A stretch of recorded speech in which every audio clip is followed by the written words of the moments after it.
আসসালামু আলাইকুম। আমরা একটা পটল খেতে আছি। তো দেখেন, এই পটল ক্ষেতটা সম্ভবত 10 থেকে 15 কাঠা জমি। এই সাইড এ সাইড যেদিকেই তাকান দেখেন ওপরটা কিন্তু মনে হচ্ছে কেউ পুড়িয়ে গেছে বা পোড়ায় দিয়েছে। আসলে এখানে কিন্তু আপনার যেটা লোকাল ভাষা আমরা পোড়া তেল বলে থাকি, ঘাস পোড়ানোর জন্য যেটা ব্যবহার করা হয়, সেটা কিন্তু উনি এখানে স্প্রে করছে।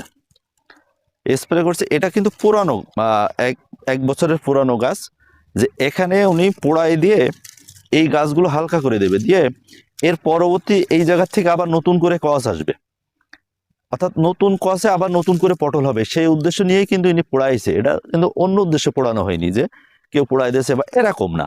ওনার নিজের একটা টেকনিক, আমরা প্রায় গল্প শুনি কিন্তু আমি এর আগে দেখিনি, আজকেই দেখলাম এবং আপনাদেরকেও দেখাচ্ছি। দেখেন পুরোটাই কিন্তু উনি যতদূর চোখ যায় ওনার যে মাছা সবগুলোই কিন্তু একই অবস্থা। অর্থাৎ উনি কিন্তু একটা ছোটখাটো একটা টেকনিক অবলম্বন করছে, যাতে এটা থেকে উনি আরো 1 বছর বেশ সুন্দর বা পটল বিক্রি করতে পারে।